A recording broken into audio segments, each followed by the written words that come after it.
Halo, assalamualaikum warahmatullahi wabarakatuh kawan. Hehe, bertemu lagi dengan saya Mustafa Channel. Di video kali ini saya sedikit ingin bercerita kenapa sih sampai saya bisa tidak memilih pada pilihan presiden tanggal 14 yang diselenggarakan di Korea Selatan atau di luar negeri lainnya pada tanggal 14 kemarin. Ya, ini saya ingin bercerita, mohon ditonton sampai selesai, jangan di skip biar tidak salah paham. Mari kita simak. Oke, sebelumnya kopi dulu. Jadi kopi di Korea itu ditemani dengan kopi-kopi yang diwadahi dengan kertas. Bismillah. Ini namanya kopi madu, kopi campur madu. Ya, ceritanya dimulai pada tanggal 29 April. Di waktu itu ada penjelasan tentang fotografi yang diadakan oleh UT Korea Selatan. Di situ saya hadir dan dari pihak KBRI itu menyodorkan sebuah form atau sebuah surat kecil lah ini, itu ditujukan untuk kita yang pada pilpres kali ini ingin mengikuti pilihan presiden. Di situ disuruh mengisi sebuah nama dan alamat kalau nggak salah, dan pada waktu itu saya mengisi guna saya ingin mengikuti pilihan presiden pada tahun ini. Lantas saya mengisi dan saya mengumpulkannya, dan pada waktu itu saya masih berada di pabrik yang lama yang di daerah Ujungbu itu kan. Lalu setelah itu saya pikir tenang dan saya tidak menggubris apapun, berita apapun. Lalu jatuhlah pada tanggal sekitar 24 Maret. Ya, pada tanggal 24 Maret saya pergi sekolah, ya pergi kuliah.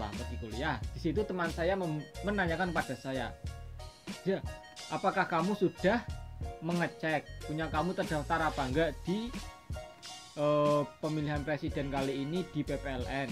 Nah, terus saya ya cuek saja karena saya sudah mendaftar. Terus saya bilang, "Kayaknya sih saya sudah terdaftar," gitu. Terus teman saya ngasih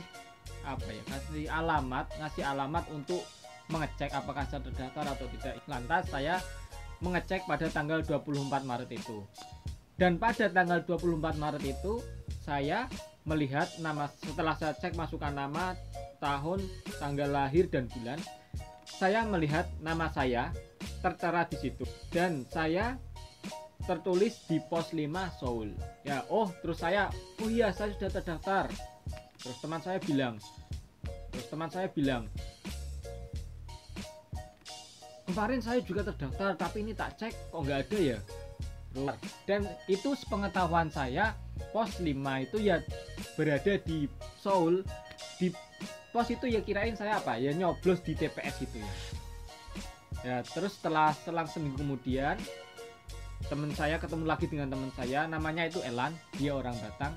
Ya itu ya, maksudnya ya menyebutkan nama aja itu nggak berpengaruh sama sekali, cuman dia namanya Elan, ya itu teman saya, ya maksudnya yang memberi alamat itu. Terus dia ngomong, "Oh ini punya saya keluar lagi, kemarin sempat nggak muncul lagi." Oh gitu. Terus saya tenang kan. Itulah pada tanggal 13 Maret. Ya, tanggal 13 Maret itu hari apa? Hari Sabtu. Hari Sabtu kebetulan saya masuk malam dan hari Sabtu itu libur. Ya, jadi saya malam-malam itu pergi ke Masjid Ujungbu untuk rencananya ya pingin pergi bersama teman-teman saya yang berada di Ujungbu untuk mencoblos, begitu kan. Dan malamnya saya melihat postingan dari PPLN Seoul itu menuliskan bahwa bagi pemilih yang bermasalah mohon mengisi data-data ini dan mengadukan permasalahannya apa, dan insya Allah akan diusahakan malam itu juga besok bisa mencoblos di TPS-TPS yang sudah ditentukan. Saya berpikir, punya saya kan sudah terdaftar, jadi saya nggak ada masalah apa-apa. Lalu keesokan harinya tanggal 14 hari Minggu itu 14 April 2019 saya pergi ke KBRI Seoul, ya kan. Nyampe situ bersama teman-teman saya, ya saya tanya kepada petugasnya, "Pak, saya di pos 5." "Oh, kalau pos 5 di dalam kalau itu TPS." Terus saya mulai berpikir, loh kok ada TPS ada pos 5. Terus saya berpikir, mungkin pos itu yang kayak sub-subnya lah, yang kecil-kecil. TPS itu yang bagian globalnya. Lalu saya masuk di TPS dulu. di TPS nyari nama saya, ternyata nggak ada. Lalu saya buka di web Sidalih itu yang waktu itu saya cek. Di situ hari itu kemarin itu nama saya tidak muncul. Waduh, saya mulai pusing. Ya, kok tidak muncul ya? Terus saya tanya kepada petugasnya, "Pak, nama saya tidak muncul." Terus dia menyarankan untuk masuk ke bagian pos 5. Jadi di pos 5 itu banyak orang-orang yang mengumpulkan surat suara yang dikirim melalui pos, dan dia mengumpulkannya lewat pos 5 itu. Mengumpulkannya ya lewat pos 5 itu. Nah, begitu. Dan nyampe sana ternyata banyak orang yang mengantri dan memiliki permasalahan yang hampir sama, yaitu permasalahan dari ada yang suratnya tidak sampai dan ada yang namanya seperti saya tidak muncul. Lantas saya mulai paham, oh ternyata pos itu yang dimaksudkan adalah surat suara yang dikirim ke rumah. Dan ternyata selama ini tuh PPLN Seoul sudah menginformasikan bahwa terdapat 3 jenis, yaitu ada yang dikeliling, itu untuk daerah mana itu ya, jadi dikelilingin kayak di rumah sakit yang sakit itu. Terus ada yang mendapatkan surat lewat pos, dan ada yang mendapatkan untuk mencoblos di TPS terdekat sesuai yang sudah tertera. Jadi begitu. Lantas saya bertanya kepada petugas yang ada di pos itu ada Mbak Rosi. "Mbak, saya kok udah terdaftar waktu itu, terus tapi hari ini saya ngecek itu kan waktu itu di pos 5, hari ini saya mengecek kok tidak ada." Gitu kan. Lantas mbaknya bilang, "Oh, itu coba di bagian data aja Mas langsung." Tapi saya mengisi juga di situ kan ada form itu banyak yang bermasalah kayak yang posnya tidak sampai, saya mengisi nama di situ. Barangkali punya saya terselip atau gimana kan. Saya mengisi nama di situ karena itu jadi surat-surat yang sudah dikirim dari dari PPLN kepada peserta atau warga-warga atau masyarakat untuk mencoblos itu yang tidak menyampai, ada yang kembali, bagian ada yang kembali ke KBRI Seoul sendiri. Lantas saya mengisi itu dan saya tinggal. Lalu saya pergi ke tempat data dan itu antrinya sangatlah panjang. Waktu itu saya nyampe di KBRI Seoul jam 12:30. Dan saya mulai mengantri di situ untuk menanyakan data itu, antri mulai jam 1. Setelah setengah jam saya mengantri itu masih panjang, saya masih jalan sekitar antrian itu cuma 25%. Jadi masih 75% lagi untuk mencapai ke tempat data. Teman saya datang, "Ayo sholat dulu, ini sudah jam segini." Terus saya berpikir, oh iya, ini misalkan bisa pun saya terdaftar, misalkan saya tidak terdaftar ya, waktu itu error, saya tidak terdaftar, maka saya harus mendaftar DPK, daftar pemilih khusus. Nanti saya itu bisa mencoblos mulai jam 5. Sedangkan malamnya saya itu harus bekerja jam 8 malam. Sedangkan dari sempat KBRI itu untuk ke rumah saya membutuhkan waktu sekitar 1,5 jam. Jadi misalkan mulai dari jam 5 itu mulai mencoblos bagian yang DPK daftar pemilih khusus. Jadi nanti saya kira-kira mencoblos mulai dari jam 5. Apakah mungkin saya berada di barisan depan? Bila tidak, saya mengantisipasi. Bila tidak, saya terakhir maksimal itu 6:30. Itu misalkan pulang 6:30 aja itu nyampe pabrik saya itu udah telat. Terus harus jam berapa? Apakah ntar nyampe? Saya berpikir, oh ya udahlah, sholat dulu lah, ntar habis itu kita mencari data yang saya tulis di bagian pos 5. Barangkali surat suara saya ada di pos 5 tersebut dan kembali ke KBRI, karena saya tanyakan ke pabrik yang lama itu nggak ada surat suara. Lantas saya tinggal sholat dulu, waktu itu sholat zuhur. Setelah itu jam 2 saya datang lagi ke pos 5. Saya menanyakan, "Mbak, punya saya apakah sudah ada?" Dan di situ ada berlembar-lembar kertas, ada 5 lembar atau 8 lembar itu nama dari nomor 1 sampai 30-an orang itu semua mengadukan masalah semua. Dan nama saya itu kertasnya itu lagi dicari dan belum ada nama saya di surat suaranya, itu belum ada. Lantas saya tunggu sampai jam 3 ya. Jadi saya sampai jam 3 itu menunggu. Setelah itu saya menunggu tetap tidak ada. Terus saya ya menunggu lagi. Oh ya udahlah, 3:30 ini maksimal. Saya tunggu sampai 3:30 tetap tidak ada. Belum ada atau tidak ada saya nggak tahu. Terus saya berpikir, ya ini saya kayaknya harus pulang saja. Karena apa? Saya punya kerjaan jam 8 malam. Kalau misalkan datang telat, ya namanya kita harus profesional juga. Dan saya pun juga sudah usaha. Dari Sabtu malam saya datang ke masjid untuk mengajak teman-teman dan bisa berangkat bersama teman-teman. Dan ternyata nyampe situ, ya begitulah. Kalau kita emang tidak terdaftar, kita bisa memilih daftar pemilih khusus, itu bisa di TPS-TPS terdekat ya, itu. Namun jika ternyata nama saya sudah terdaftar dan surat suaranya tidak balik ke saya atau tidak sampai ke saya atau tidak kembali lagi ke PPLN Seoul itu ke KBRI, maka dari DPK itu saya tidak bisa mendaftar pemilih khusus karena saya sudah punya surat suara yang sekarang surat suaranya itu goib gitu. Lantas saya pulang. Lantas saya memutuskan untuk ya udahlah pulang saja dengan hati sangat kecewa.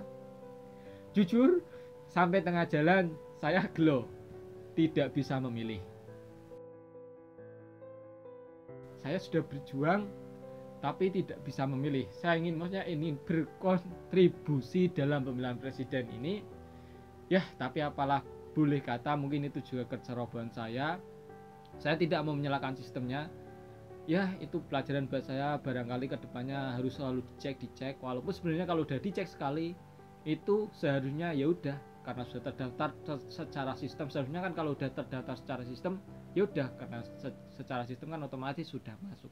Namun faktanya ya begitu. Ya, terima kasih ya sudah dari pihak PPLN Seoul itu sudah bekerja keras. Saya yakin sudah bekerja keras mengurusi buat peserta di situ. Banyak yang bermasalah, banyak juga yang kasusnya seperti saya tidak bisa mencoblos, yang surat suaranya goib, hilang entah kemana, itu banyak sekali. Dan di situ juga banyak ternyata yang surat suaranya kembali ke KBRI dan bisa dicoblos. Ya semoga pilihan saya menang. Apabila pilihan saya tidak menang, semoga Indonesia diberikan pemimpin yang baik, yang amanah, gitu, yang bisa mendamaikan Indonesia dan tidak mudah terprovokasi dan apapun. Ya semoga Indonesia tetap aman dan lebih maju dan bisa tempat untuk beribadah, semua agama apapun, suku apapun, tempat yang nyaman buat berpijak, buat beribadah. Karena bagaimana kita bisa beribadah dengan tenang kalau kita tidak bisa menciptakan kondisi Indonesia yang tenang dan nyaman buat beribadah, bersosialisasi, bermasyarakat dan lainnya. Jadi ini saya mewawancarai, selanjutnya ini video saya mewawancarai kepada teman-teman saya tentang visi misinya kenapa mau memilih, merelakan waktu, bagaimanakah Anda untuk mensikapinya. Ya begitu. Ya jadi begitulah, itu pelajaran buat saya dan teman-teman semua. Dan tidak hanya saya di Korea Selatan ini yang gagal mencoblos karena kesalahan, bukan karena kesalahan, ya karena itulah pokoknya, karena itu ya tidak ada yang tahu, manusia hanya bisa berkehendak dan Allah yang menentukan. Ya itulah, yang penting saya sudah berusaha, sudah sungguh-sungguh. Ya, selamat menonton wawancara berikut. Jangan lupa tetap berpikiran positif kepada siapapun dan optimis. Di video kali ini saya ingin ikut berpartisipasi lagi dalam acara pilihan presiden 2019 yang diselenggarakan di Korea Selatan, tepatnya di KBRI Seoul dan di kota-kota tertentu. Ya, di kali ini kita akan menanyakan kepada teman-teman tentang pilihan mereka atau tentang visi misi mereka, kenapa diluangkan waktu untuk datang ke sini jauh-jauh dari kotanya untuk memilih di sini. Ya, kita akan mencari Mas. Salam Mas Riza Mustafa. Ya, kali ini saya bertemu dengan siapa ini? Mas Suliwawi. Kebetulan dia juga teman saya di komunitas YouTube. Ya, ini baru belajar ini Mas. Ini jadi pertama kali saya ketemu dengan Mas Suliwawi. Dan jadi gini Mas, ini ngomong-ngomong perkenalkan dulu. Oh, ya Buat teman-temannya Mas Riza Mustafa, ini saya temannya Mas Riza Mustafa, teman belajar vlogger lah istilahnya.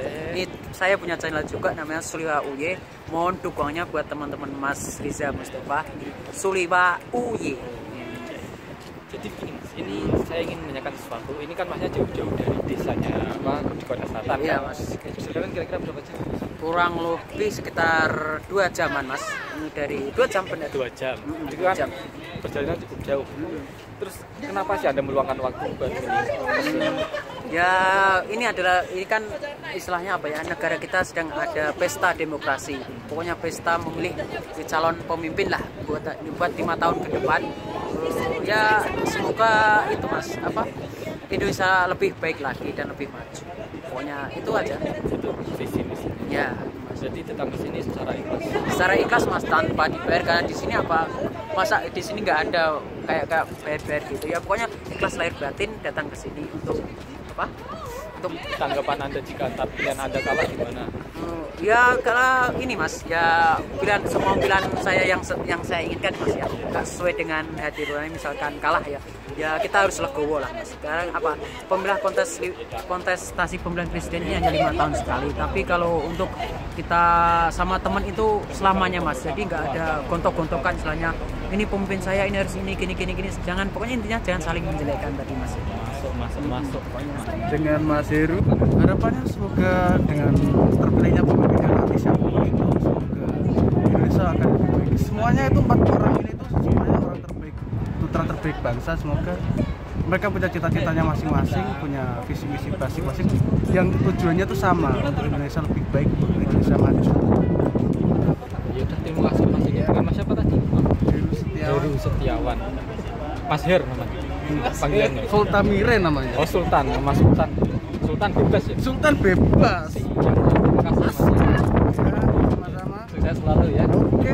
Ya harapannya ya bangsa Indonesia lebih maju lagi, terus rakyat makmur lah. Pokoknya intinya ya pembangunan ya yang ada di desa-desa seperti yang ada di Kendal lah. Pokoknya harus semua ya harus baik lah. Jangan ada yang terlubang atau becek. Terus ya itu gitu aja. Kalau menanggapi pilihan saya kalah ya kita harus terima ya, apapun pilihannya itu kan juga yang terbaik buat negara kita loh. Bagus. Pokoknya Jadi intinya ya harus terimalah gitu. Itu yang memang lebih baik buat Indonesia gitu. pokoknya kita harus nerima siapapun ya Mas ya. Dan kita harus mendukung. Ya kita harus mendukung siapapun, yang menang ya harus tetap didukung, yang kalah ya tetap berjuang. Oke, siap ya. Terima kasih ya Mas dengan Mas Ari. Oke. Tetap sukses selalu. Siap. Selamat siang. Bukannya yang ini yang YouTuber itu loh. Ani. Saya kenal ini. Saya fans berat Anda Kakak. Saya itu mengadil. Aku belum dapat kesempatan Mas. Dia ini. Udah daftar belum?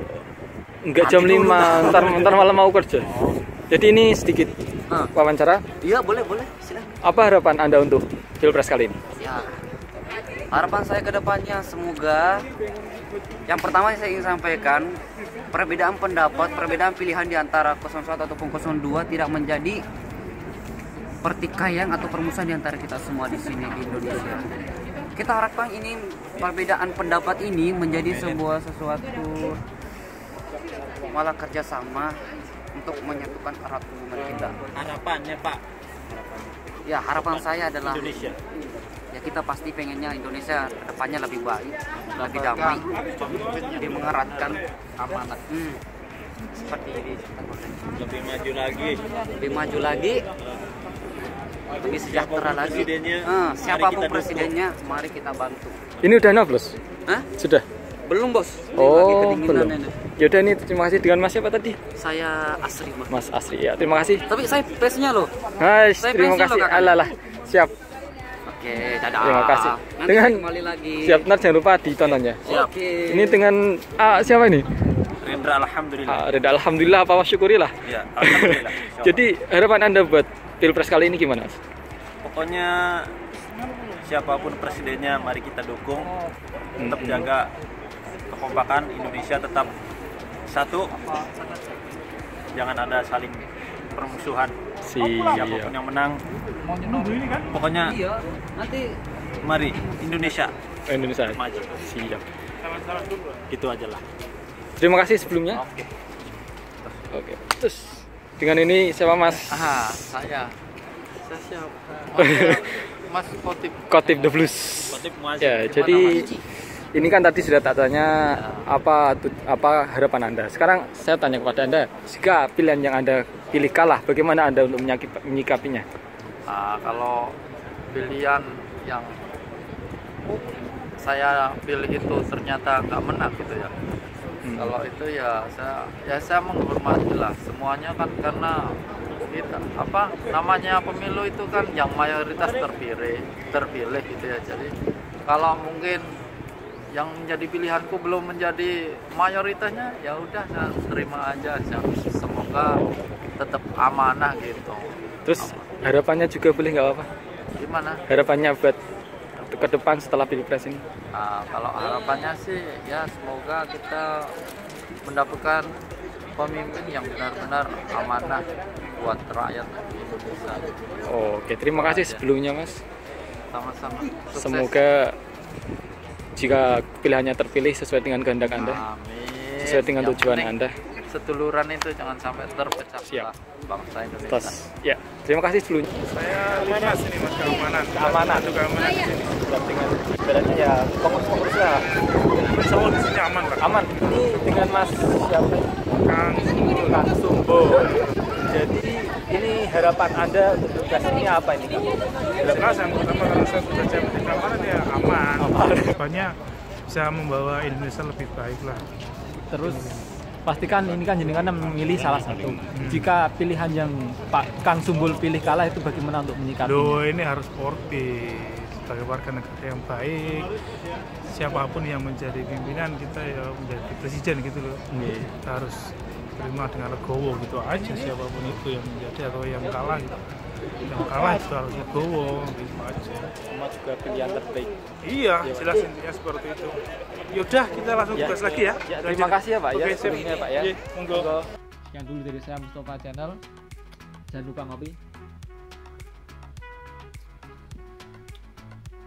Kalau mau bahagia jangan lupa bernafas. Dadah, wassalamualaikum warahmatullahi wabarakatuh.